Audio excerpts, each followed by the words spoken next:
Bismillahirrahmanirrahim. Assalamualaikum warahmatullahi wabarakatuh. Waalaikumsalam warahmatullahi wabarakatuh.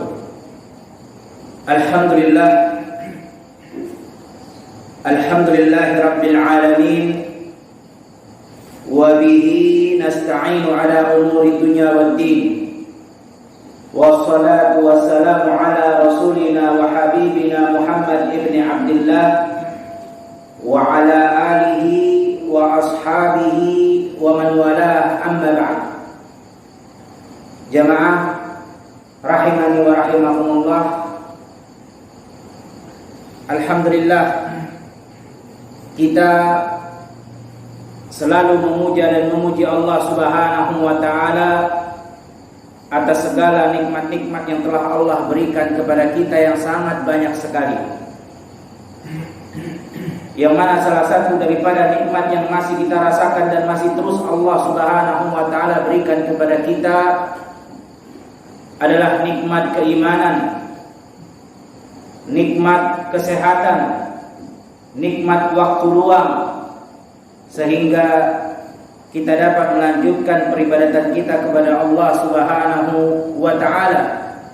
Begitu pula nikmat berupa Allah Subhanahu wa ta'ala masih mengumpulkan kita di tempat yang mulia ini, di tempat salah satu daripada rumah Allah Subhanahu wa ta'ala, dalam rangka untuk saling nasihat menasihati agar kita tetap teguh, agar kita tetap istiqamah di dalam peribadatan kepada Allah Subhanahu wa ta'ala. Karena sesungguhnya kehidupan dunia ini sebagaimana Allah berfirman, "Wala nabluwannakum bisyai'in minal khawfi wal ju'i wa naqsin minal amwali wal anfusi wath thamarat wa basyiris sabirin." Kata Allah, niscaya kami akan terus menguji dan mencoba engkau selama hidup di dunia ini, baik dengan rasa takut, dengan rasa kelaparan, dengan sedikitnya harta, sedikitnya karib kerabat, dengan sedikitnya makanan, buah-buahan, dan berilah kabar gembira kepada mereka orang-orang yang mau bersabar. Oleh karena itu, teruslah kita bersabar selama hidup di dunia ini. Teruslah kita bersabar untuk istiqamah di dalam peribadatan Allah Subhanahu wa ta'ala selama kita hidup di dunia ini, karena akan datang terus ujian dan cobaan, terus akan silih berganti. Sampai kapan? Sampai kapan kita bahagia dan beristirahat? Sampai kita menginjakkan kaki di dalam surga Allah Subhanahu wa ta'ala. Jamaah sekalian yang dirahmati Allah Subhanahu wa ta'ala, kita lanjutkan kajian kita, pembahasan kita di dalam Siratul Nabawiyah, sejarah hidup Nabi sallallahu alaihi wasallam, yang mana kita masih melanjutkan sub pembahasan yang sempat kita sampaikan di sebagian pada pertemuan yang lalu, yaitu Nabi sallallahu alaihi wasallam diizinkan oleh Allah Subhanahu wa ta'ala untuk memulai menyerang, karena selama 13 tahun di kota Mekah Al-Mukarramah, begitu juga sampai tahun 5 Hijriah, yaitu 5 tahun Nabi sallallahu alaihi wasallam hijrah berada di Madinah Al-Munawwarah, Nabi sallallahu alaihi wasallam belum mendapatkan perintah untuk menyerang terlebih dahulu. Tetapi kaum muslimin pada saat itu adalah menahan diri, adalah bertahan, tidak memulai menyerang. Sebagaimana kita tahu, peperangan Badar yang memulai adalah orang-orang musyrikin Quraisy. Perang Uhud yang memulai adalah orang-orang musyrikin Quraisy. Sampai kepada perang Ahzab pun yang sudah kita sampaikan jumlah mereka pada saat itu 10.000 pasukan, yang memulai menyerang juga daripada orang-orang musyrikin yang terkumpul, yang bergabung daripada sebagian dari suku-suku Yahudi dan juga sebagian daripada orang-orang musyrik yang ada di sekitar Madinah dan orang-orang musyrik yang ada di kota Mekah Al-Mukarramah. Setelah selesainya perang Ahzab, pada tahun 5 Hijriah, disitulah Allah Subhanahu wa Ta'ala memberikan izin kepada Rasulnya untuk memulai menyerang terlebih dahulu. Bukan lagi bertahan, tetapi mereka yang memulai penyerangan sebelum mereka diserang. Oleh karena itu kata Nabi Shallallahu Alaihi Wasallam, selesai peperangan Ahzab, perang sekutu yang sudah kita sampaikan di pertemuan yang lalu, atau juga disebut dengan perang Khandaq, perang Parit, ada dua namanya. Sebagian ulama mengatakan Ahzab karena yang menyerang kaum muslimin pada saat itu bukan satu golongan, tetapi golongan-golongan. Mereka berkumpul dari berbagai suku, baik itu dari Mekah maupun dari Madinah yang dalam keadaan musyrik, ataupun dari suku-suku Yahudi yang telah diusir dari Madinah Al-Munawwarah. Ada pun dikatakan dengan perang Khandaq karena memang pada saat itu Nabi Muhammad SAW menggunakan siasat perang berupa menggali parit untuk menahan pasukan musuh yang jumlah mereka pada saat itu 10.000 pasukan. Jadi ya, itu adalah satu peperangan, tapi namanya ada dua. Terkadang dikatakan di dalam buku sirah dengan Ghazwatul Ahzab, terkadang juga disebut dengan Ghazwatul Khandaq. Khandaq yang berarti namanya parit, Ahzab yang berarti namanya sekutu-sekutu. Maka setelah itu pada tahun 5 Hijriah Nabi SAW mulai menyerang, sehingga Nabi mengatakan kita setelah perang Ahzab ini tidak akan pernah lagi diserang. Artinya Madinah Al-Munawwarah tidak akan pernah lagi diserang oleh musuh. Kenapa? Karena kita yang akan memulai menyerang. Maka di pertemuan yang lalu telah kita sampaikan, Nabi SAW memerintahkan sahabatnya, dan pada saat itu jumlah mereka tidak banyak yang diperintahkan oleh Nabi. Yang diutus oleh Nabi hanya 5 orang, yang dipimpin oleh Abdullah bin Abi Atiq. Sedikit kita review ulang ya di pertemuan yang lalu agar menyambung dengan pembahasan yang akan kita sampaikan pada pertemuan kali ini. Abdullah bin Abi Atiq yang sudah kita sampaikan diperintahkan untuk membunuh salah satu pimpinan Bani Nadir. Bani Nadir adalah nama suku dari salah satu suku Yahudi yang telah diusir dari Madinah Al-Munawwarah, yang mereka ikut berpartisipasi dalam menyerang di peperangan Ahzab. Mereka termasuk pasukan sekutunya orang-orang musyrikin Quraisy. Maka pada saat itu Nabi memerintahkan Abdullah bin Abi Atiq untuk membunuh pimpinannya yang bernama Abu Rafi' Salam bin Hukaid.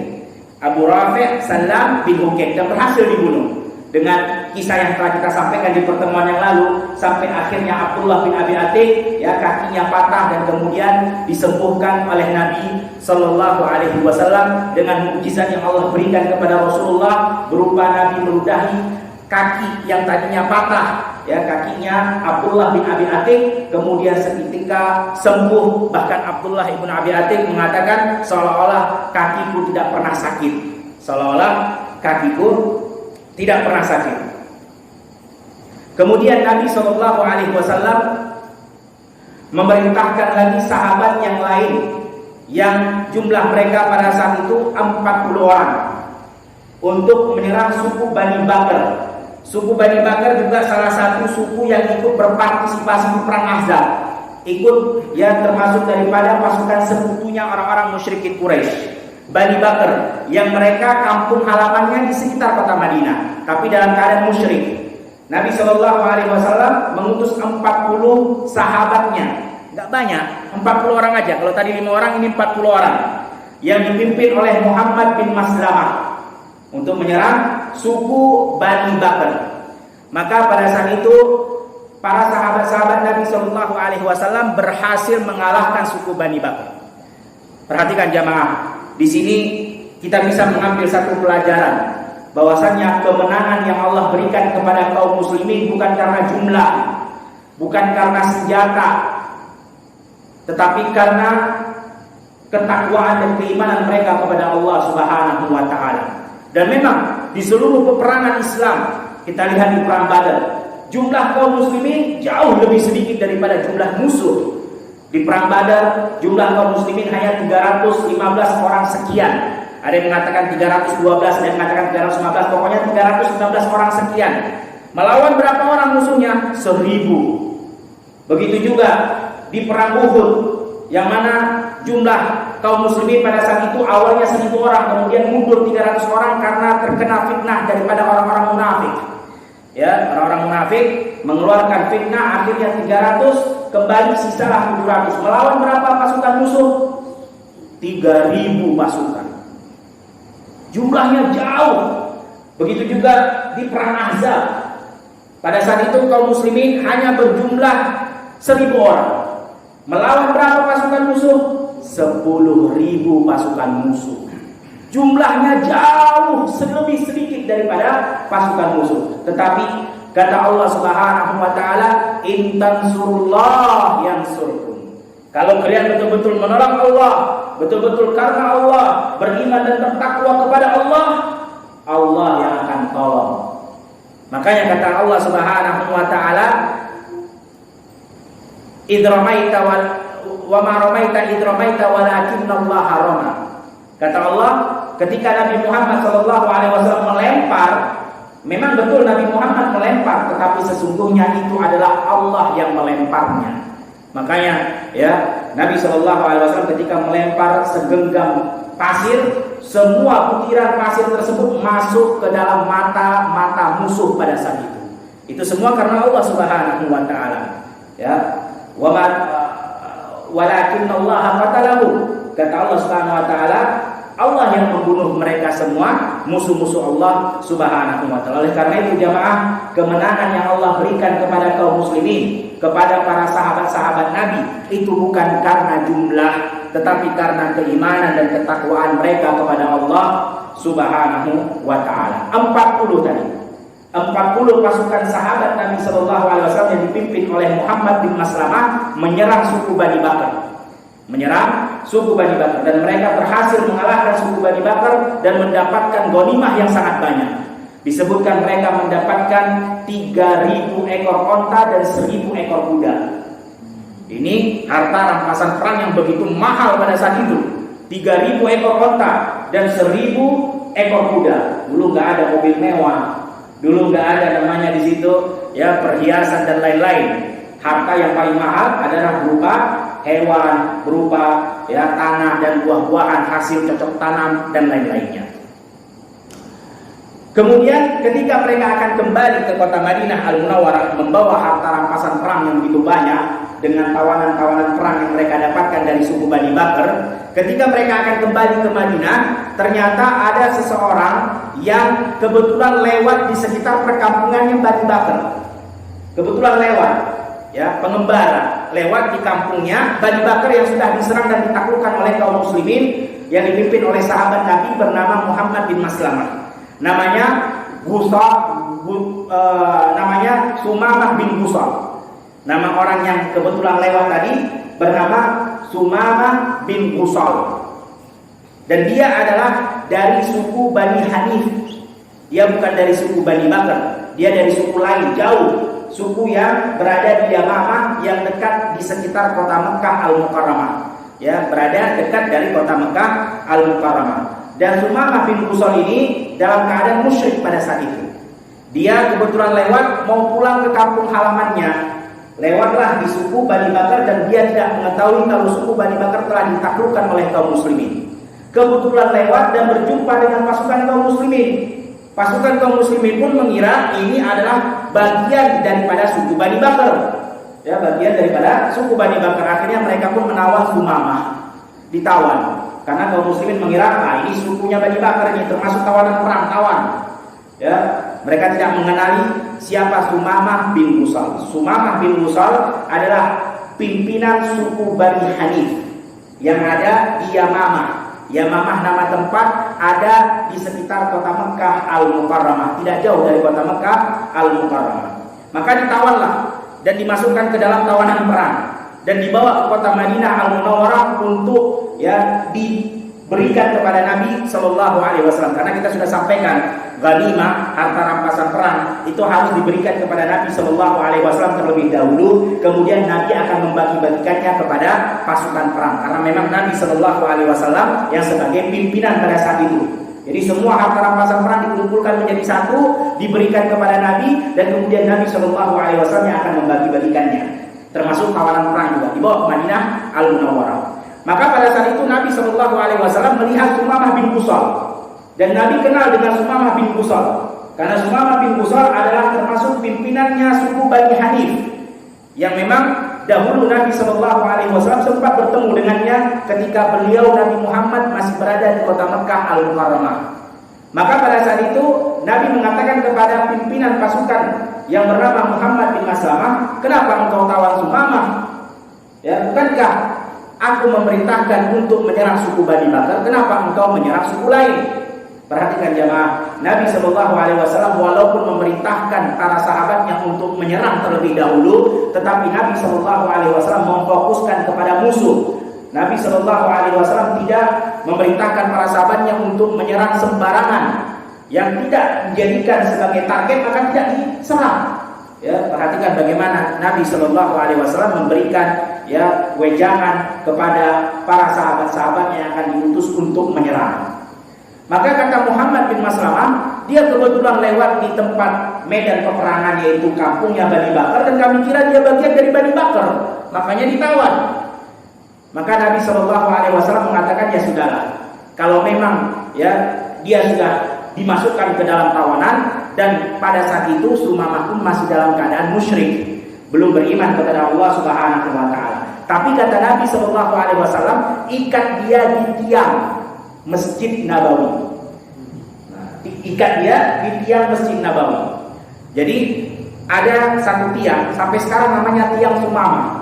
Kalau antum pergi umroh atau pergi haji dan berziarah ke Masjid Nabawi, tanya kepada siapapun dan itu masyhur tiangnya, baik kepada tour guide-nya atau kepada siapapun orang Arab ada di situ, coba tunjukin mana namanya tiang Sumamah. Tiang Sumamah tiang yang ukurannya ya kurang lebih seperti tiang masjid kita ini, tetapi dia berada persis di belakang mihrab Nabi Shallallahu Alaihi Wasallam. Mihrab Nabi tempat Nabi Shallallahu Alaihi Wasallam mengimami ketika menjadi imam sholat berjamaah dengan sahabat-sahabatnya. Dan itu ada di tempat yang namanya Raudhah, masih di dalam karpet warna hijau. Percis di sebelahnya mimbar Nabi Shallallahu Alaihi Wasallam. Ada tanda mihrab seperti ini. Di situ di belakangnya ada tiang kecil, itu namanya tiang Sumamah. Kenapa dinamai tiang Sumamah? Karena Sumamah diikat di situ. Ya, Sumamah bin Busal. Kata Nabi, ikat dia di tiang 3 hari 3 malam di tiang Masjid Nabawi, di dalam Masjid Nabawi. 3 hari 3 malam diikat ya di tiang Masjid Nabawi. Maka Nabi Shallallahu Alaihi Wasallam setiap hari ketika Nabi Shallallahu Alaihi Wasallam akan mengimami sholat berjamaah pasti melewati Sumamah, karena Sumamah percis di tiang itu. Di belakang tempat Nabi Shallallahu Alaihi Wasallam mengimami sholat berjamaah, pasti Nabi kalau mau menuju ke mihrab pasti lewat Sumamah, pasti melewati Sumamah, pasti jumpa dengan Sumamah. Dan setiap hari Nabi Shallallahu Alaihi Wasallam menanyakan kepada Sumamah, gimana kabarmu? Dan Sumamah menjawab ya dengan jawaban yang sama, idza qatalta dadam. Kalau engkau mau membunuhku, ketahuilah darahku akan dituntut oleh sukuku, karena dia kepala suku. Wa in afauta, kalau engkau memaafkan, ketahuilah engkau memaafkan kepada orang yang pandai bersyukur, artinya aku akan balas jasamu itu. Dan apabila engkau meminta harta, mintalah sebanyak-banyaknya, karena aku kepala suku punya harta yang banyak. Ini jawaban Sumamah. Hari pertama. Hari kedua begitu lagi, Nabi Shallallahu Alaihi Wasallam bertanya kepada Sumamah, gimana kabarmu? Kata Sumamah, in qatalta zadam.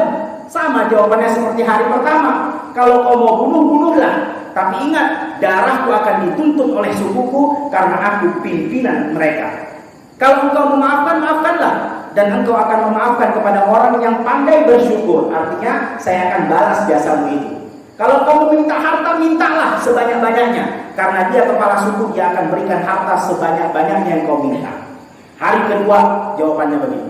Hari ketiga, ditanya lagi oleh Nabi Shallallahu Alaihi Wasallam, gimana kabar? Jawabannya tetap sama. Dan Nabi Shallallahu Alaihi Wasallam memerintahkan sahabat-sahabatnya pada saat itu untuk memuliakan Sumamah. Bahkan ada seorang sahabat yang diriwayatkan di dalam hadis yang sahih, dia memiliki ya satu di tangan kanannya makanan berupa daging dan satu di tangan kirinya makanan berupa roti keras. Ya, karena dulu makanan orang yang nikmat adalah berupa daging, makanan yang biasa-biasa aja roti dan itu keras. Nah, sahabat ini memberikan kepada Sumamah daging yang ada di tangan kanannya dan roti kering dimakan oleh sahabat itu sendiri. Subhanallah, bagaimana para sahabat Nabi Shallallahu Alaihi Wasallam memuliakan Sumamah. Dan Sumamah, ingat jemaah, Sumamah ini tawanan perang. Ya, di mana-mana tawaran perang dari zaman dulu sampai zaman kita sekarang tidak ada dimuliakan seperti itu. Boro-boro mau dikasih makanan enak, yang ada dipukuli, yang ada dihina, direndahkan. Namanya aja tawanan. Nggak ada sejarahnya dimanapun. Ya, namanya tawanan dimuliakan seperti para sahabat Nabi Shallallahu Alaihi Wasallam memuliakan tawanan yang bernama Sumamah bin Busal. Setelah 3 hari jawaban Sumamah tetap sama, kata Nabi Shallallahu Alaihi Wasallam, lepaskan dia. Dan 3 hari, ya, Sumamah sudah melihat bagaimana aktivitas kaum muslimin, bagaimana mereka sholat berjamaah, bagaimana setelah itu mereka bermajlis dengan Nabi Shallallahu Alaihi Wasallam, bagaimana muamalah para sahabat kepada dia, yang mana pada saat itu dia adalah seorang tawanan, dilepaskan. Ketika itu Sumamah pun pergi kembali. Ya, ketika dalam perjalanan dia berpikir semua apa yang dia lihat, apa yang dia dengar, apa yang dia rasakan dari perilaku muamalah yang para sahabat kepadanya. Begitu para sahabat memuliakan dirinya, tidak dipukuli, tidak disiksa, karena namanya tawanan itu nggak ada. Ya, minimal diminta tebusan, kalau mau bebas bayar, kan itu minimal. Syukur-syukur nggak dipukul. Biasanya tawanan disiksa dulu, baru diminta tebusan. Ya, nggak mungkin kembali normal. Pasti ada bekas tawanan, namanya bekas tawanan. Nah, Sumamah itu berpikir di perjalanannya, bagaimana para sahabat-sahabatnya memuliakan dirinya, ya, kemudian Nabi Shallallahu Alaihi Wasallam juga tidak meminta 1 sen pun darinya, padahal dia adalah orang kaya dan dia tawanan. Pada saat itu kalau Nabi meminta sebanyak apapun pasti dia akan kasih, ya. Maka dia berpikir, dan kemudian Sumamah kembali ke kota Madinah Al-Munawwarah. Kembali ke kota Madinah dan kemudian mengatakan kepada Nabi Muhammad SAW, bagaimana caranya saya mau memeluk agamamu? Gimana caranya wahai Muhammad? Kata Rasulullah SAW, sebutkan syahadat la ilaha illallah wa anna Muhammadar Rasulullah, engkau telah menjadi seorang muslim. Maka Sumamah pun mengatakan asyhadu an la ilaha illallah wa anna Muhammadar Rasulullah. Kemudian kata Sumamah, ya Rasulullah, demi Allah, sebelum ini wajah yang paling aku benci adalah wajahmu, dan negeri yang paling aku tidak mau aku injak adalah negerimu. Tetapi setelah ini wahai Rasulullah, wajah yang paling aku rindukan untuk aku tatap adalah wajahmu wahai Rasulullah, dan negeri yang paling aku rindukan untuk aku tinggal di dalamnya adalah negerimu wahai Rasulullah Sallallahu Alaihi Wasallam. Maka perintahkan kepadaku apa yang harus aku lakukan. Kata Sumamah bin Busal, apa yang harus aku lakukan wahai Rasulullah Sallallahu Alaihi Wasallam? Kata Rasulullah, kerjakan apa yang mau kau kerjakan. Jadi Sumamah ini ketika lewat di perkampungan Bani Bakar, dia tujuannya mau pulang ke Mekah untuk umrah, kemudian kembali kepada keluarganya. Tapi karena ya bisa dibilang mungkin apes di tengah jalan, ketemu dengan pasukan muslimin dan dikira Sumamah ini adalah bagian daripada suku Bani Bakar, ya udah dimasukkan ke dalam tawanan. Ya, maka kata Rasulullah, kerjakan apa yang mau kau kerjakan. Maka Sumamah bin Busal kembali ya ke kota Mekah Al-Mukarramah untuk berumrah. Dan pada saat itu kaum musyrikin Quraisy tidak ada yang mengetahui kalau Sumamah sudah masuk Islam. Mereka kenal Sumamah adalah pimpinan Bani Hanif, dan dia pada saat itu ya masih menganut musyrikin, masih ya menganut agama nenek moyang. Tidak ada yang mengetahui bahwasanya Sumamah sudah masuk ke dalam Islam. Maka Sumamah tawaf. Ya. Nah, di sini jamaah sekalian yang dirahmati Allah Subhanahu wa taala, ini menunjukkan kaum musyrikin Quraisy, mereka menjadi orang musyrik, dikatakan musyrik, kafir, musyrik itu bukan karena tidak yakin adanya Allah. Banyak orang-orang awam sebagian mengira musyrikin Quraisy itu dibilang musyrik karena nggak yakin Allah itu ada. Mereka yakin Allah itu ada. Bahkan mereka tahu Ka'bah itu adalah milik Allah. Bahkan mereka tawaf mengelilingi Ka'bah. Cuman mereka disebut musyrik kenapa? Karena mereka tidak meyakini ibadah itu hanya harus diberikan kepada Allah. Mereka nggak mau meyakini itu. Mereka meyakini ibadah itu untuk Allah juga boleh diberikan untuk yang lain. Itu namanya musyrik. Sedangkan la ilaha illallah, konsekuensi daripada la ilaha illallah adalah hanya harus memberikan ibadah murni kepada Allah Subhanahu wa ta'ala. tidak boleh kepada siapapun selain Allah Subhanahu wa ta'ala. Karena kata Allah, wa ma khalaqtul jinna wal insan illa liya'budun. Tidaklah diciptakan manusia dan jin kecuali hanya untuk beribadah kepadamu, yaitu kepada Allah Subhanahu wa ta'ala. Ini harga mati seorang muslim. Ketika dia mengatakan la ilaha illallah, berarti seluruh ibadah. Dan ibadah itu apa? Ibadah itu adalah semua kullu ismun, semua nama lima yuhibbullah wa yarda, yang di situ ada keridhaan Allah, ya, di situ Allah suka. Walaupun namanya seperti sholat, ada yang mengatakan namanya sembahyang, ya. Pokoknya perbuatan yang di situ Allah ridhai dan Allah suka, itu namanya ibadah. Dan ibadah itu tidak boleh diberikan kepada selain Allah Subhanahu wa ta'ala. Harus kepada Allah diberikan setiap ibadah, apapun ibadah itu. Namanya bagaimanapun, kalau itu Allah ridhai dan Allah suka, hanya diberikan kepada Allah Subhanahu wa ta'ala. Orang musyrik Quraisy nggak mau. Mereka meyakini Allah diibadahi, juga patung-patung harus diberikan ibadah. Ya, jadi dibagi. Mereka nggak mau menyembah hanya ilah yang satu, nggak mau. Makanya ketika Nabi SAW mengatakan, katakan la ilaha illallah, jawaban mereka apa? Aja'alta alihatan ilahan wahidah, innaha la syai'un ujab. Kamu mau jadikan Tuhan sesembahan cuma satu, itu perkara yang mengherankan. Karena mereka sudah menjadikan menyembah patung dan berhala itu mereka jadikan budaya. Jadi jamaah sekalian yang dirahmati Allah Subhanahu wa taala, orang musyrikin Quraisy memusuhi Islam, tidak mau beriman kepada Rasulullah, bukan karena mereka tidak percaya adanya Allah, bukan, tapi mereka tidak mau menghilangkan budaya yang sudah berpuluh-puluh tahun mereka kerjakan, berupa memberikan ibadah kepada Allah, juga memberikan ibadah kepada selain Allah. Itu udah jadi budaya darah daging kata mereka. Itu nggak bisa dirubah itu. Nah ini yang beratnya ini memang. Sampai sekarang ini, kalau udah namanya budaya, tradisi, subhanallah, seolah-olah Islam itu nomor 2, budaya dan tradisi itu nomor 1. Salah jemaah. Islam datang untuk memfilter tradisi dan budaya, bukan budaya tradisi memfilter Islam. Jangan terbalik. Banyak kita kalau udah namanya tradisi, udah itu nomor 1, agama harus ikut. Bukan, tradisi dan budaya harus ikut agama. Agama yang pertama dan memfilter budaya dan tradisi. Kalau tidak sesuai dengan agama, maka tinggalkan tradisi dan budaya itu. Itu yang berat sampai sekarang, dari dulu sampai sekarang. Orang-orang musyrik Quraisy sudah 13 tahun tidak mau beriman kepada Rasulullah SAW karena nggak mau budaya itu dirubah. Berupa memberikan ibadah kepada Allah dan ibadah kepada patung-patung. Itu udah berpuluh-puluh tahun mereka kerjakan, bahkan ratusan tahun, itu nggak mau diubah. Nah, Sumamah ketika dia tawaf, ya, dan biasa orang-orang musyrik juga tawaf, tapi tawaf mereka tambah-tambahin, ya, bukaan tasbih kata Allah SWT dalam Al-Quran, mereka tambah-tambahin berupa tangisan, rengekan dan juga tepuk tangan. Padahal tidak ada itu di dalam tawaf yang diajarkan oleh Nabi Ibrahim alaihissalam. Karena tawaf ini sudah ada di zamannya Nabi Ibrahim alaihissalam. Kemudian mereka menambah-nambah lagi berupa pakaiannya harus dari Mekah. Kalau yang bukan dari Mekah maka dia harus telanjang, lepaskan pakaian itu semua. Tidak begitu. Yang diperintahkan adalah memakai kain ihram. Ya, pokoknya ditambah-tambah yang bukan bagian daripada syariat yang Allah Subhanahu wa taala syariatkan. Maka Sumamah tawaf. Biasa, ya, orang-orang musyrik Quraisy biasa tawaf. Karena memang kami juga tawaf. Nah, ketika tawaf, Sumamah mengeraskan suaranya, mengucapkan kalimat talbiyah. Kita tahu, ya, ketika tawaf ada kalimat talbiyah yang diucapkan, labbaik Allahumma labbaik, labbaik la syarika laka labbaik, innal hamda wan ni'mata laka wal mulk la syarika lak. Ini yang disyariatkan. Ini yang disyariatkan. Dan orang musyrik juga menyebutkan sampai di situ. Tetapi mereka menambahkan apa?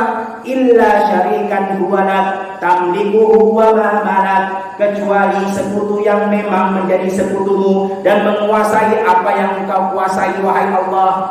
Siapa? Patung-patung tadi. Jadi patung-patung tadi mereka anggap ini memang sekutu Allah yang pantas, dan patung-patung tadi pun menguasai apa yang Allah kuasai.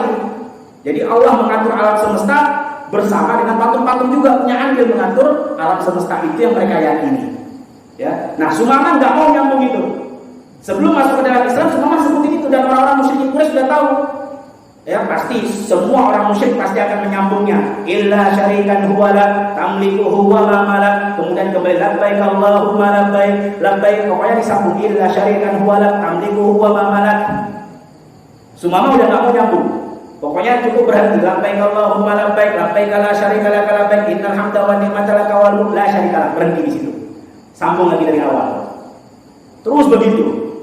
Orang-orang musyrikin Quraisy melihat dan mendengar karena talbiyah tadi diucapkan dengan suara yang kedengaran. Dan mereka pun bertanya kepada Sumamah, "Wahai Sumamah, kenapa nggak sambung? Ya, kenapa nggak sambung? Itu kan udah tradisi kita, budaya kita. Kenapa nggak sambung?"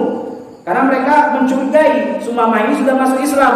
Karena dulu sebelum Nabi Shallallahu Alaihi Wasallam hijrah ke Madinah, para sahabat-sahabat Nabi beserta Nabi kalau tawaf talbiyahnya sampai di situ doang, nggak mau disambung.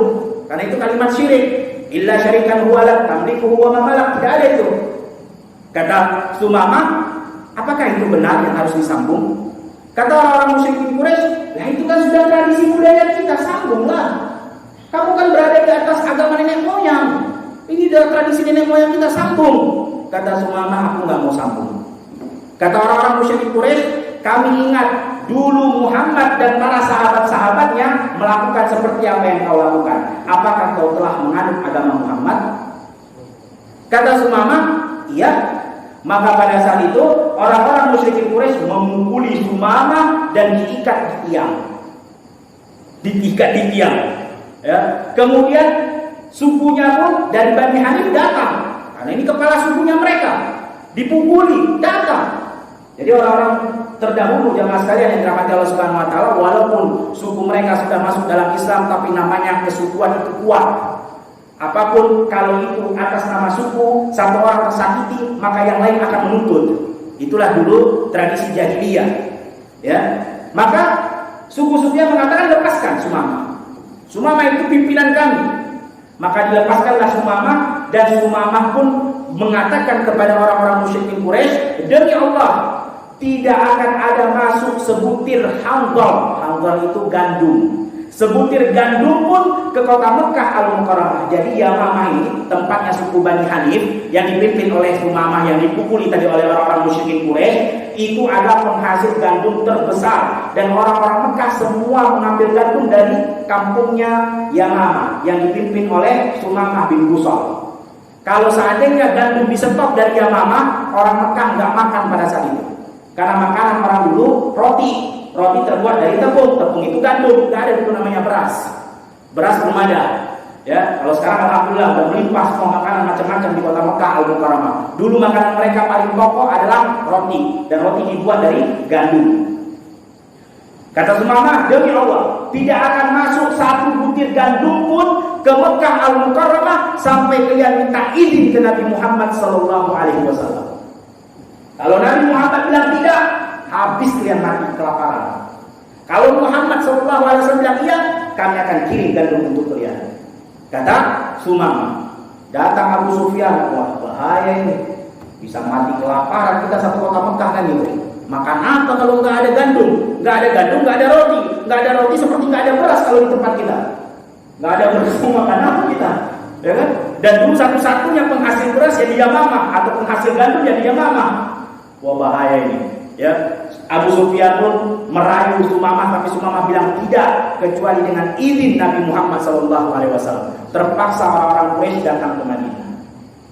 Datang ke Madinah, kemudian merayu Rasulullah dengan mengatakan, "Wahai Muhammad, engkau adalah anak dari keturunan kami yang terhormat. Engkau adalah orang yang terhormat. Engkau dari garis nasab yang kami muliakan. Engkau adalah cucunya Abdul Muthalib yang dulu adalah pimpinan kami." Pokoknya disanjung.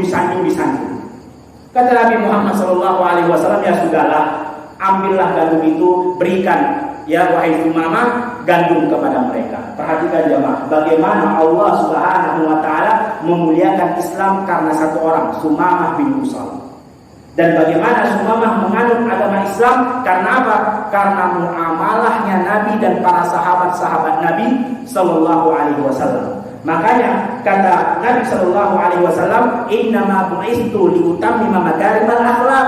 Aku diutus untuk menyempurnakan akhlak yang mulia. Bagaimana Nabi sallallahu alaihi wasallam bermuamalah dengan akhlak yang mulia kepada Sumamah sampai Sumamah memeluk agama Islam. Betul, di dalam agama Islam ini lemah lembut itu yang diprioritaskan. Tetapi ingat, di dalam agama Islam tidak setiap saat kita harus lemah lembut. Ada waktunya tegas ketika perang, tidak dibutuhkan lemah lembut ketika di dalam kancah peperangan. Jadi jangan sampai kita kebablasan. Banyak orang sekarang dengan mengeluh-eluhkan toleransi, akhirnya kebablasan, kelewatan. Toleransi ada batasnya. Jangan sampai kita juga kepada agama musyrik, agama yang sudah dikatakan tidak benar, selamat hari Natal. Ini kan bukan toleransi selamat hari Natal. Hati-hati jemaah, selamat hari Natal berarti kita mengatakan selamat lahirnya Tuhan Isa Al-Masih. Karena Natal itu merayakan hari kelahiran yang mereka anggap Isa sebagai Tuhan. Karena mereka menganggap Trinitas. Tuhan itu ada Tuhan Bapa, Tuhan Ibu, Tuhan Anak. Dan Isa termasuk daripada Tuhan. Antum mengatakan selamat hari Natal berarti selamat lahirnya Tuhan Isa Al-Masih. Ini sudah bertentangan dengan konsekuensi la ilaha illallah. La ilaha illallah berarti kita hanya meyakini ilah yang patut disembah hanyalah Allah. Kalau kita meyakini selain Allah ada Tuhan yang lain berarti musyrik juga, sama seperti mereka. Hati-hati jamaah sekalian yang dirahmati Allah Subhanahu wa taala. Banyak orang tidak paham konsekuensi daripada la ilaha illallah wa anna Muhammadar Rasulullah. Hanya diucap tapi tidak paham konsekuensinya apa. Konsekuensinya kita tidak boleh meyakini ilah Tuhan kecuali Allah Subhanahu wa taala. Adapun Tuhan-Tuhan yang lain yang ada di luar sana semuanya batil, tidak benar. Yang benar hanyalah Allah Subhanahu wa taala. Itu harus tahu nih. Banyak sekarang kebablasan dengan dalih apa? Toleransi. Ya kan kita kan sama-sama lah, jangan menyakiti hati orang. Enggak bisa jemaah. Ada saatnya lemah lembut, ada saatnya tegas.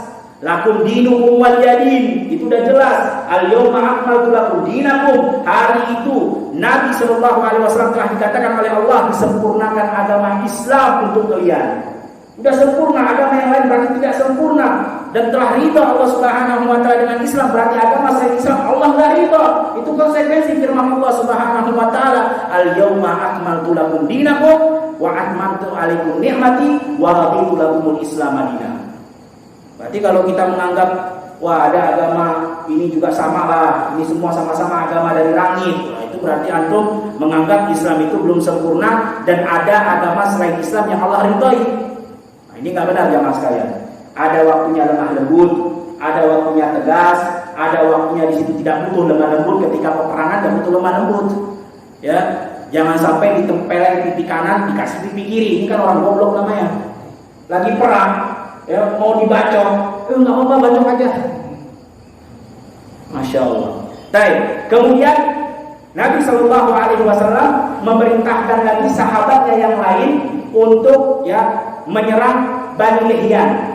Dan ini dipimpin langsung oleh Nabi Shallallahu Alaihi Wasallam. Dan ini disebut dengan Ghazwa. Jadi kita sudah sampaikan di pertemuan yang lalu kalau ada dua nama istilah di dalam bahasa Arab Sariyah. Kalau Sariyah itu adalah pasukan yang tidak dipimpin oleh Nabi Shallallahu Alaihi Wasallam dan jumlahnya di bawah 100. Dipimpin oleh sahabat bukan oleh Nabi Shallallahu Alaihi Wasallam, itu namanya Sariyah. Ya. Dan ada namanya Ma'arakah. Ma'arakah ini adalah pasukan yang jumlahnya lebih daripada 100 dan tidak dipimpin oleh Nabi Shallallahu Alaihi Wasallam, dipimpin oleh sahabatnya. Ini namanya Ma'arakah. Ada namanya Ghazwa. Ghazwa ini pasukan yang lebih daripada 100 dan dipimpin langsung oleh Nabi Shallallahu Alaihi Wasallam. Jadi suku Bani Lihyan ini adalah suku yang memang tidak ikut berpartisipasi di perang Ahzab, yang tidak ikut. Tapi Bani Lihyan ini di awal-awal sebelum terjadinya perang Ahzab sempat berkhianat. Kalau antum masih ingat, kita sudah kisahkan bagaimana salah satu daripada suku-suku Arab mengkhianati Islam, yang mana pada saat itu sudah diikat perjanjian damai, tidak boleh saling menyakiti, tetapi mereka berkhianat dengan cara apa? Mereka berpura-pura masuk Islam, kemudian meminta kepada Nabi Shallallahu Alaihi Wasallam untuk mengutus beberapa sahabat untuk mengajarkan kepada mereka tentang Islam. Tetapi beberapa sahabat ini ketika sampai di kampung halaman mereka, ternyata mereka bunuh semuanya. Nah, ini suku Bani Lihyan. Mungkin azan dulu, tafadhol, kemudian kita sambung lagi. Nah, kita lanjutkan kembali. Nabi Shallallahu Alaihi Wasallam memimpin 200 pasukan untuk menyerang suku Bani Lihyan. Dan suku Bani Layyan tadi kita sudah sampaikan, walaupun dia bukan suku yang ikut berpartisipasi dalam peperangan Ahzab, tetapi suku Bani Layyan ini sempat berkhianat sebelum terjadinya perang Ahzab, berupa mereka berpura-pura masuk Islam, kemudian meminta kepada Nabi untuk mengutus beberapa sahabatnya dengan tujuan untuk mengajarkan agama Islam kepada mereka. Ternyata ketika beberapa sahabat Nabi sampai di kampung halaman mereka, justru mereka membunuh semua sahabat-sahabat Nabi itu. Ya, dan ini Nabi SAW ingin tuntut balas karena memang sudah dapat perintahnya dari Allah untuk memulai peperangan, ya, untuk menyerang terlebih dahulu. Dan mereka pada saat itu masih dalam keadaan musyrik. Maka Nabi SAW ketika keluar dari Madinah, Nabi itu biasanya setiap mau menyerang, Nabi akan menjadikan siasat berupa memberikan kabar bahwasanya Nabi akan pergi ke satu tempat yang jauh. Jadi Nabi SAW sengaja mengkaburkan kabar karena Nabi tahu ada mata-mata Bani Layyan di dalam Madinah Al-Munawwarah. Jadi Nabi memberikan kabar bahwasanya mereka akan pergi ke Palestina. Padahal bukan mau ke Palestina, tujuannya mau menyerang Bani Layyan. Tujuannya apa? Biar mata-mata Bani Layyan tidak mendapatkan kabar, sehingga Bani Layyan pun tidak melakukan persiapan. Itu tujuannya, karena memang perang itu adalah tipu muslihat dan boleh kita melakukan makar, melakukan tipu muslihat di dalam perang untuk mengelabui musuh. Maka ketika Nabi SAW akan berangkat dan mengambil rute menuju ke Palestina, di tengah jalan Nabi SAW memutar balik rutenya. Walaupun jauh tidak masalah. Yang penting Bani Layyan tertipu pada saat itu. Nah, ketika Nabi SAW sampai di suku Bani Layyan, ternyata Bani Layyan mereka sudah meninggalkan kampung halamannya. Semuanya sudah kabur karena ketakutan. Karena memang disebutkan di dalam hadis yang sahih, Nabi SAW diberikan mukjizat dari Allah Subhanahu wa taala, sebagaimana Rasul bersabda, "Nusirtu birru'bi masiratas syahr." Aku diberikan rasa ketakutan di dalam hati-hati musuh 1 bulan sebelum perjalanan. Sebelum Nabi keluar dari Madinah, itu musuh-musuh udah ketakutan dahulu. Padahal Nabi 1 bulan sebelum keluar, hati mereka udah ketakutan. Kenapa? Bani Layyan udah mendengar suku Bani Bakar telah ditaklukkan. Kemudian suku Bani Nadir, suku Yahudi juga telah ditaklukkan, dan mereka pun khawatir. Akhirnya mereka meninggalkan kampung halamannya. Nabi SAW sampai di kampung halaman Bani Layyan, ternyata semuanya sudah kosong. Akhirnya Nabi pun kembali pulang ke Madinah Al-Munawwarah. Nah, di pertengahan jalan dari Bani Layyan menuju ke Madinah, dan Bani Layyan tadi ini dekat dari Mekah, Di tengah perjalanan Nabi SAW melewati satu tempat namanya Rabwah. Dan ini disebutkan dalam hadis yang sahih riwayat Imam Muslim. Nabi SAW melewati satu tempat namanya Rabwah. Rabwah ini sampai sekarang namanya Rabwah. Antum kalau perjalanan dari Madinah menuju ke Mekah, ketika keluar dari Madinah, kurang lebih mungkin setengah jam setelah keluar dari kota Madinah, itu sampai namanya Rabwah. Nah, Rabwah itu adalah tempat dimakamkannya ibunda Nabi Sallallahu Alaihi Wasallam. Ibunya Nabi Sallallahu Alaihi Wasallam dimakamkan di situ, di Rabwah. Karena sakit ketika akan mengantarkan Nabi Shallallahu Alaihi Wasallam ketika masih usia kecil, mau diantarkan ke Mekah ke tempat kakeknya Abdul Muttalib.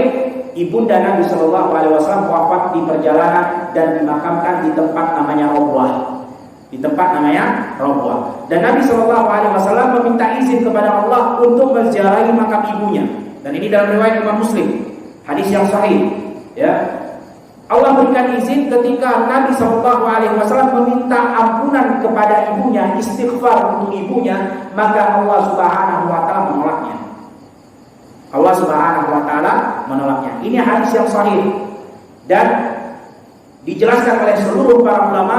Ini menunjukkan bahwasannya ibunda Nabi SAW wafat dalam keadaan kafir. Dan ini susah jamaah memang. Kalau kita main perasaan, saya pun tidak akan menerima ibunda Nabi SAW dalam keadaan mati, dalam keadaan kafir, jemaah. Betul, tidak ada yang menerima. Kita mau semuanya keluarga Nabi itu masuk ke dalam surga. Siapa yang tidak cinta kepada Rasulullah SAW? Saya pun kalau boleh komplain, saya mau komplain.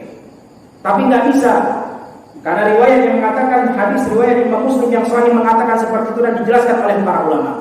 Jadi jamaah sekalian yang dirahmati Allah Subhanahu wa taala, Ya, penting kita ketahui, dan ini insya Allah menjadi pedoman bagi kita semua dalam memahami agama Islam ini. Seseorang itu akan meyakini sesuatu dari 3 sumber. Manusia ini semua, dia akan meyakini sesuatu, dan keyakinan itu akan diambil kalau terdapat dari 3 sumber. Sumber yang pertama apa? Panca indera. Ini sebagai pedoman kita semua, biar kita paham bagaimana cara memahami agama Islam ini. Sumber yang pertama, seseorang itu bisa yakin dari panca indera. Ya, dari panca inderanya. Contohnya, seperti anak bilang, ya, antum yakin tidak kalau anak ini masih hidup? Pasti semua akan bilang, ya yakinlah, Ustaz Abdul Hadi masih hidup lah. Dari mana bisa yakin? Dari panca indera. Saya lihat kok orang yang bergerak, orang yang bicara. Kalau udah mati nggak mungkin bisa bicara, kan gitu. Atau contoh yang lain, antum yakin nggak Abdul Hadi itu nggak bisu? Dia itu bisa bicara. Pasti semua akan menjawab, yakinlah Abdul Hadi itu nggak bisu, bisa bicara. Dari mana kau yakin? Dari panca indera. Saya dengar kok kalau dia bisa ngomong, berarti dia nggak bisu. Nah, itu sumber yang pertama. Seseorang akan yakin dari panca inderanya. Sumber yang kedua, seseorang itu juga bisa yakin dari logika yang masuk ke dalam akalnya, yang bisa dia cerna dengan akal pikirannya. Contohnya seperti apa? Contohnya, malam ini kita tidur pulas sekali, ya, tidur pulas sampai merencong meledak di samping pun nggak kedengaran, saking pulasnya. Padahal suaranya begitu kencang, nggak kedengaran. Nah, besok paginya kita bangun, ketika kita akan pergi ke masjid, kita perhatikan setiap jalan, setiap mobil, setiap pohon, setiap rumah, semuanya basah dengan air. Padahal kita nggak melihat dan nggak mendengar ada hujan tadi malam. Tapi karena logika kita, karena akal pikiran kita meyakini, oh tadi malam turun hujan. Kenapa kita yakin? Karena logika masuk. Karena nggak mungkin ada orang kurang kerjaan menyiram rumah orang satu perumahan ini semua. Satu malam disiram semua air, disiram semua jalanan, mobil disiram, pohon disiram. Nggak mungkin ada orang kurang kerjaan satu malam membuat seperti itu. Oh, ini pasti karena hujan. Dari mana? Dari logika kita. Ini masuk di akal nih. Hujan ini yang bisa melakukan ini. Nggak mungkin manusia orang siram tadi malam semua rumah satu perumahan bisa basah. Yakin dia dari malam hujan, dari logikanya. Kemudian sumber yang ketiga dari mana? Doktrin jamaah. Doktrin dari dalam tubuh. Dan doktrin ini lebih kuat daripada sumber yang pertama panca indera, dan sumber yang kedua logika. Terkadang orang itu bisa yakin karena bermodal doktrin, walaupun tidak masuk ke dalam logikanya, walaupun tidak pernah dia rasakan dengan panca inderanya. Contohnya nih, anak tanya ke antum semua, antum yakin gak kalau Allah Subhanahu wa Ta'ala itu mampu menciptakan kita kembali walaupun sudah jadi debu? Pasti yakin. Tapi coba anda pikir dengan logika.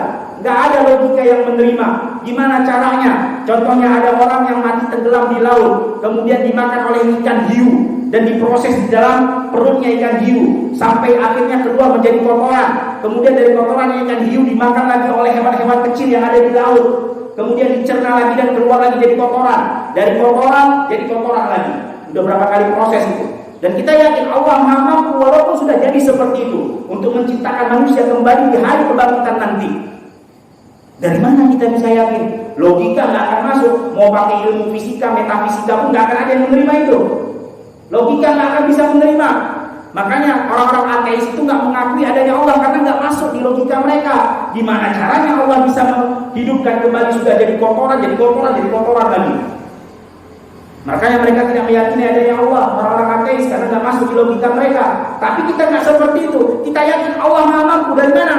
Doktrin jamaah. Kita tahu ayat Allah Subhanahu wa Ta'ala mengatakan innallaha ala kulli syai'in qadir. Allah Maha Mampu atas segala apapun yang diinginkan oleh Allah Subhanahu wa Ta'ala. Kun fayakun, jadi maka jadilah. Doktrin yang berbicara, bukan logika, bukan panca indera.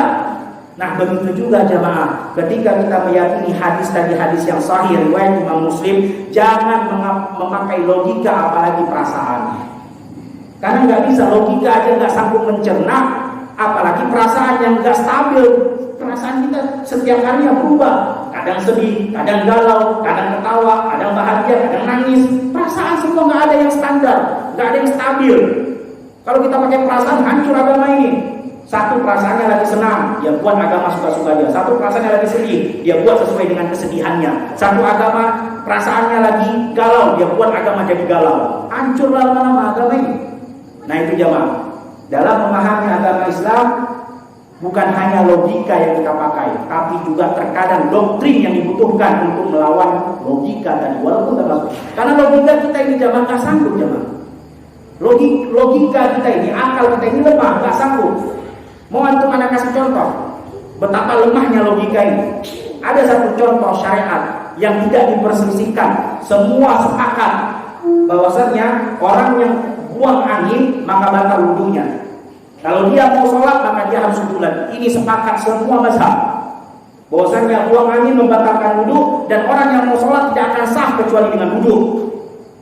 Bayangkan ini, ambil logika ini yang antum anggap hebat ini, biar kita tahu sebetapa lemahnya logika ini. Memikirkan agama Allah yang setiap hari kita lakukan aja nggak sanggup, apalagi memikirkan yang lain-lain. Ada orang baru keluar dari tempat wudu, baru 1 menit melangkah, kemudian dia buang angin, namanya perutnya lagi masuk angin, buang angin, kembali lagi ke tempat wudu, baru 1 menit melangkah dari tempat wudu, buang angin, wudu lagi. Kira-kira logika mana yang mau menerima? Yang salah itu kira-kira wajah, tangan, apa yang di belakang? Nih bokong.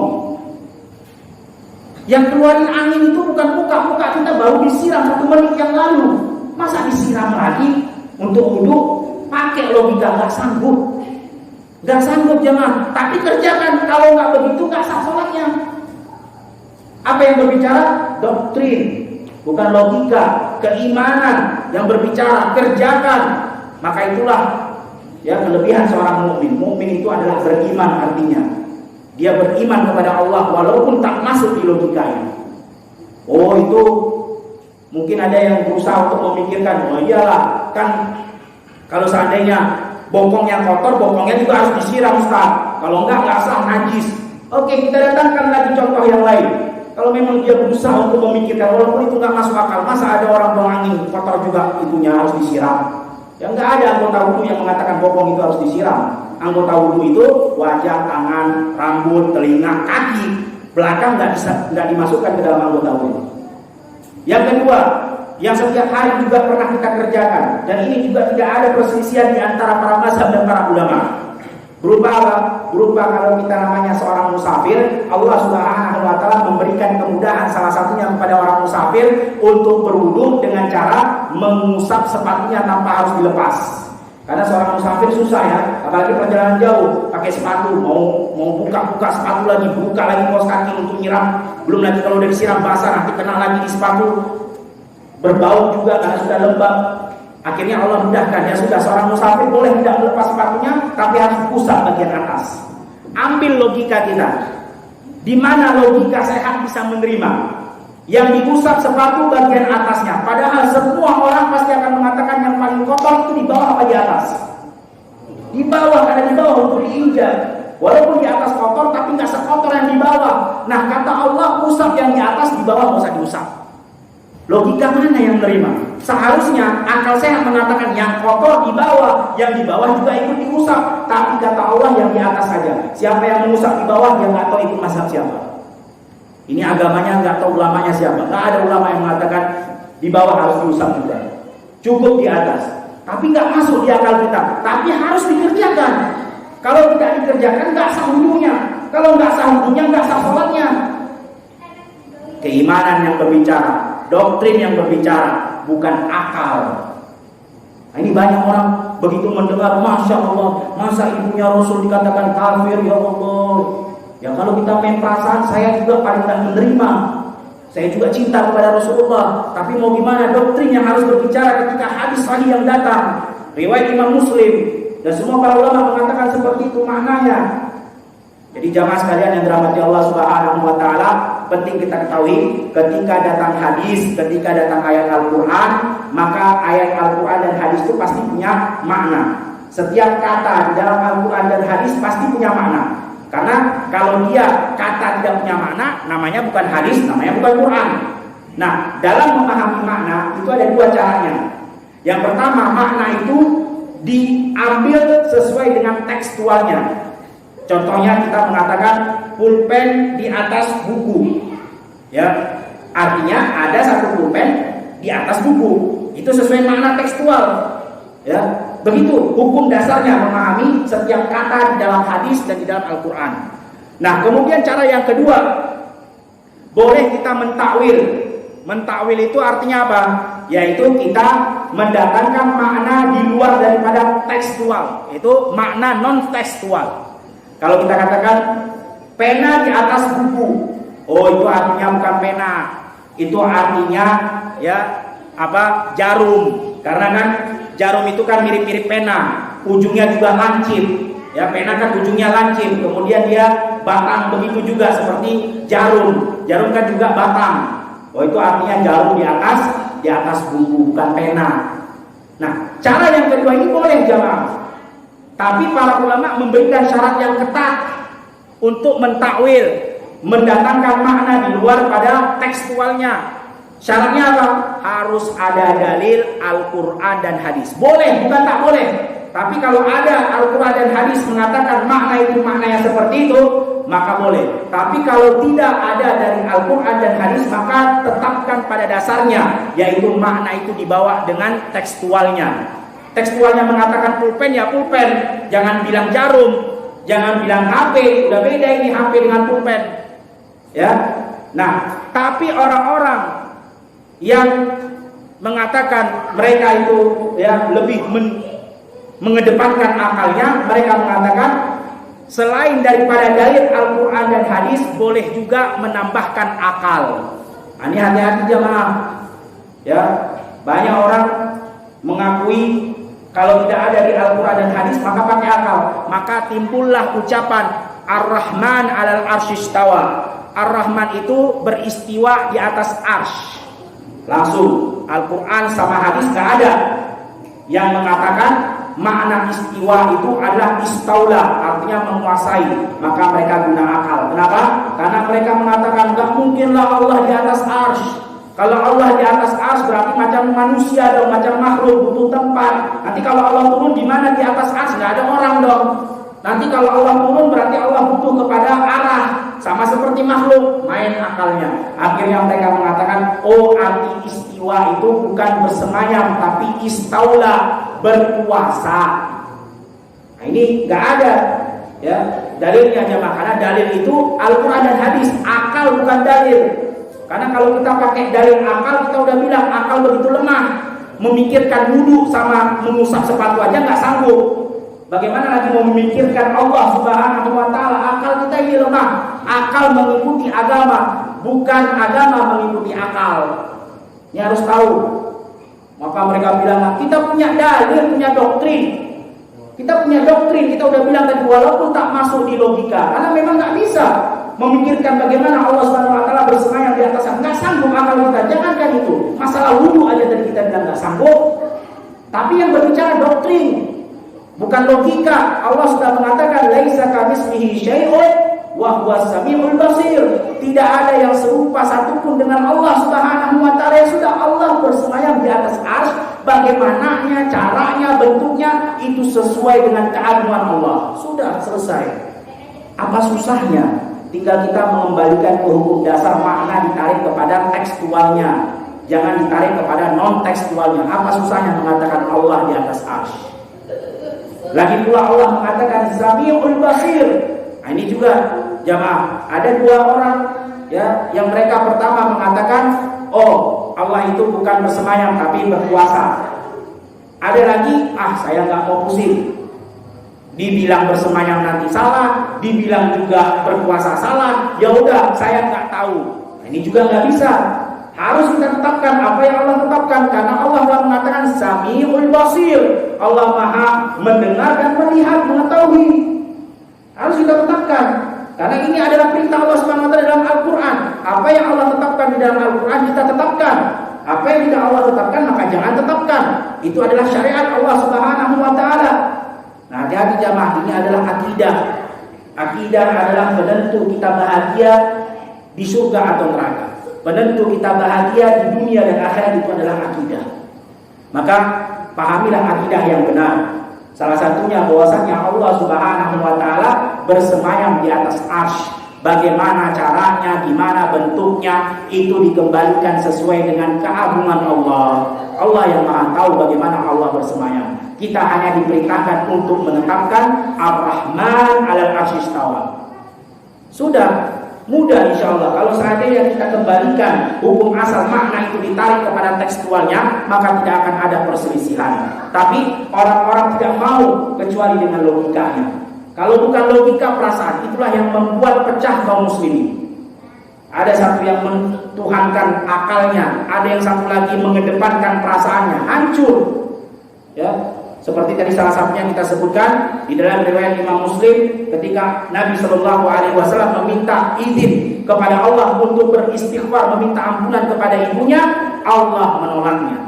Allah tolak. Tapi kalau kita pakai perasaan, memang gak akan ada yang bisa menerima. Saya orang yang pertama juga yang akan komplain kalau bisa, tapi nggak bisa. Ya, baik jamaah sekalian yang dirahmati Allah Subhanahu Wa Taala, mungkin itu yang bisa kita sampaikan pada pertemuan kali ini. Dan insya Allah di pertemuan yang akan datang kita akan membahas tentang bagaimana Nabi Shallallahu Alaihi Wasallam memerangi Bani Mustalik.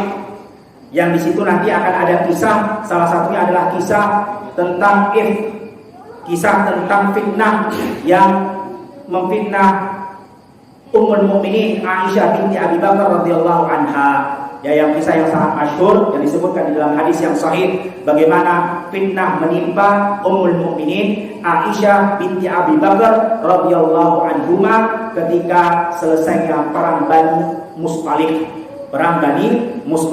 Mungkin itu yang bisa kita sampaikan pada pertemuan kali ini. Atau sebelum kita tutup, mungkin ada yang ditanyakan, falyatafadhal. Kalau ada yang bertanya, kami persilahkan. Tafadhal barakallahu fiik. Mengenai doa pada orang tua tadi, apakah misalnya orang tua itu kita nggak bisa doain minta ampun walaupun dia muslim atau gimana? Nah, sudah jelas disebutkan dalam Al-Quran Al-Karim, wa man yusyrik billah faqad harramallahu 'alaihi al-jannah wa ma'wahu an-nar. Itu hukum pasti dari Allah Subhanahu wa taala, tidak ada toleransi. Makanya dakwah Nabi Muhammad sallallahu alaihi wasallam dan juga para nabi-nabi terdahulu, mereka semua mendakwahkan tentang tauhid. Karena tauhid ini yang paling penting. Tauhid ini urgen, tauhid ini penentu kebahagiaan dan kesengsaraan seseorang. Karena siapa yang telah mati dalam keadaan musyrik, dalam keadaan melakukan kesyirikan, maka dia telah mati dalam keadaan kafir. Dan kafir tidak ada lain, kata Allah, wa harramallahu 'alaihi al-jannah. Allah haramkan untuknya surga, dan tempat pilihan cuma dua ketika di akhirat nanti, imma ilal jannah wa imma ilal nar. Kalau bukan ke surga, berarti ke neraka. Tidak ada lagi tempat yang lain, cuma dua pilihannya. Dan neraka adalah tempat orang-orang yang berdosa dan orang-orang musyrik kafir kekal di dalamnya. Adapun surga tempat orang-orang yang bertauhid kepada Allah Subhanahu wa taala, karena modal tauhid adalah la ilaha illallah. Kata Nabi sallallahu alaihi wasallam, man mata wa alaihi la ilaha illallah dakhala jannah. Siapa yang mati dalam keadaan dia mengucapkan la ilaha illallah, maka bagaimanapun caranya dia masuk surga. Walaupun mungkin terkadang ada dosanya yang terlalu banyak sehingga harus dihukum dulu sementara di neraka, tapi pada ujungnya tetap dia dimasukkan ke dalam surga Allah Subhanahu wa taala. Tapi kuncinya apa? La ilaha illallah, tauhid. Adapun orang yang tidak bertauhid sudah jelas, khalidina fiha abada, kekal selama-lamanya di dalam neraka Allah Subhanahu wa taala. Siapapun dia. Makanya kata Allah Subhanahu wa taala, innaka la tahdi man ahbabta walakinnallaha yahdi man yasha. Hidayah itu mutlak milik Allah. Bahkan Nabi Muhammad sallallahu alaihi wasallam tidak bisa memberikan hidayah. Kita tahu Abu Thalib betapa dekatnya dengan Nabi, sejaman dengan Nabi, betapa cintanya dengan Nabi sallallahu alaihi wasallam. Bahkan Abu Thalib membela Nabi sallallahu alaihi wasallam dengan hartanya, dengan segala apapun. Tetapi karena tadi jamaah, budaya, tradisi sampai sekarang, dari dulu sampai sekarang, yang membuat orang berat itu budaya dan tradisi. Kalau udah kata nenek moyang udah gak bisa, udah agama nomor 2, nomor 3. Pokoknya apa kata nenek moyang, apa kata orang-orang, Abu Thalib ketika kata Nabi Shallallahu Alaihi Wasallam di akhir hayatnya, "Qul la ilaha illallah wa ahadika indallah." Katakan wahai pamanku kalimat la ilaha illallah, aku akan membela di hadapan Allah dengan kalimat itu. Tapi ketika itu Abu Thalib menoleh kepada orang-orang musyrik Quraisy, kepada Abu Jahal, dan mereka mengatakan, "Atarqabu an millata Abdul Muttalib." Wahai Abu Thalib, kamu mau keluar dari agama nenek moyang? Ini udah budaya kita, ini agama ini menyembah berhala. Masa kamu mau tinggalkan agama nenek moyang kamu? Akhirnya Abu Thalib pun tidak mengucapkan la ilaha illallah dan mati dalam keadaan kafir. Makanya jamaah, ketika kita mendapatkan hidayah, ketika kita diberikan keistiqomahan di dalam beribadah kepada Allah Subhanahu wa taala, betul-betullah bersyukur kepada Allah. Bayangkan, kita bukan siapa-siapanya, enggak ketemu dengan Nabi, enggak sezaman dengan Nabi, bukan keluarga Nabi. Kita ini jauh zamannya dengan Nabi Shallallahu Alaihi Wasallam, tapi diberikan hidayah begitu gampangnya. Perhatikan Abu Thalib, subhanallah, betapa dekatnya dengan Nabi Shallallahu Alaihi Wasallam, tetapi hidayah itu mutlak milik Allah Subhanahu wa taala. Wallahu a'lam bishawab. Ada lagi yang ditanyakan? Tidak ada, ya. Alhamdulillah, semoga apa yang kita sampaikan bisa kita pahami, terutama apa yang kita sampaikan tadi, cara metode memahami agama Islam, metode memahami dalil Al-Quran dan hadis. Kita harus yakin, dan keyakinan itu tidak mesti dengan panca indera, tidak mesti dengan logika. Bahkan seseorang bisa lebih yakin daripada logika dengan doktrin. Makanya aku lihat jamaah sekalian yang dirahmati Allah Subhanahu wa taala, doktrin ini bukan untuk orang Islam aja, bahkan orang-orang kafir pun mereka yakin dengan doktrin. Contohnya seperti kita sudah sebutkan, orang-orang Nasrani. Orang-orang Nasrani meyakini Trinitas, Tuhan Bapa, Tuhan Ibu, Tuhan Anak. Nah, kira-kira logika mana yang menerima ada Tuhan tiga, ada Bapa, ada Ibu, ada Anak? Kan sama seperti manusia. Padahal Tuhan itu harus berbeda daripada manusia. Tapi orang-orang Nasrani yakin sekali itu harga mati. Kenapa? Doktrin yang berbicara. Mereka dari dalam, walaupun mereka tidak pernah melihat Nabi Isa punya bapak, Nabi Isa punya ibu, nggak pernah berjumpa orang-orang Nasrani zaman sekarang ini. Begitu juga mereka sebagian tidak menerima logika mereka mengatakan Tuhan itu ada tiga. Makanya ada sebagian pendeta juga menentang pendapat Trinitas. Tapi mau gimana lagi, doktrin yang berbicara. Ya, doktrin yang berbicara. Makanya ada sebagian pendeta masuk ke dalam agama Islam karena betul-betul tidak bisa dicerna bagaimana Tuhan itu ada tiga. Akhirnya mereka mendapatkan hidayah. Banyak pendeta-pendeta yang mendapatkan hidayah masuk ke dalam agama Islam karena memang mereka tidak bisa mencerna dengan logika bagaimana ada Tuhan itu tiga, Bapa, Ibu, dan Anak. Jadi itu saja jamaah sekalian yang dirahmati Allah Subhanahu wa taala yang bisa kita sampaikan pada pertemuan kali ini, pada pelajaran atau kajian kita di Siratul Nabawiyah, dan insyaallah di pertemuan yang akan datang kita akan masih melanjutkan beberapa penyerangan Nabi Shallallahu Alaihi Wasallam kepada suku-suku Arab yang ada di sekitar kota Madinah Al-Munawwarah karena telah diperintahkan oleh Allah. Dan ingat, ini bukan radikal. Banyak orang langsung mengatakan, wah dia tuh berarti betul Islam itu radikal. Buktinya Muhammad aja duluan menyerang, padahal tidak diserang, tapi dia duluan menyerang. Bayangkan jamaah, Nabi Muhammad 13 tahun di Mekah tidak menyerang. Nabi Muhammad dan para sahabatnya bertahan. Jangan antum kira para sahabat Nabi itu pengecut. Oh wajarlah, di Mekah kan belum banyak orang-orang Islam pada saat itu. Di situ ada Umar, di situ ada Abu Bakar, dan mereka adalah para sahabat Nabi yang tidak takut kepada siapapun. Mereka tahu keimanan dan ketakwaan kepada Allah, tapi karena belum ada perintah dari Allah, mereka tidak melakukan penyerangan terlebih dahulu, hanya bertahan ketika diserang. Begitu juga 5 tahun ketika sudah di Madinah pun tidak menyerang, tapi bertahan. Setelah itu baru Allah perintahkan pada tahun 5 Hijriah. Ini radikal dari mana? 13 tahun tambah 5 tahun, 13 tahun tidak menyerang, bahkan bertahan, diserang bertubi-tubi, perang Badar, perang Uhud, perang Khandaq, hanya bertahan. Radikal dari mana? Banyak orang yang salah paham ketika memahami sirah Nabawiyah, langsung mengatakan, terutama mereka orang-orang yang benci kepada Islam, mengatakan, oh wajarlah Islam zaman sekarang radikal, suka keras, ekstrim. Buktinya Muhammadnya aja, Rasulnya suka menyerang suku-suku Arab yang lain. Ini harus kita pahami. Bukan ya kisahnya ini setelah 13 tahun baru mendapatkan perintah dari Allah Subhanahu wa taala untuk menyerang terlebih dahulu. Mungkin itu yang bisa kita sampaikan pada pertemuan kali ini. Kita tutup majelis dengan membaca doa kafaratul majelis. Subhanakallahumma wa bihamdika asyhadu an la ilaha illa anta astaghfiruka wa atubu ilaik. Assalamualaikum warahmatullahi wabarakatuh. Waalaikumsalam.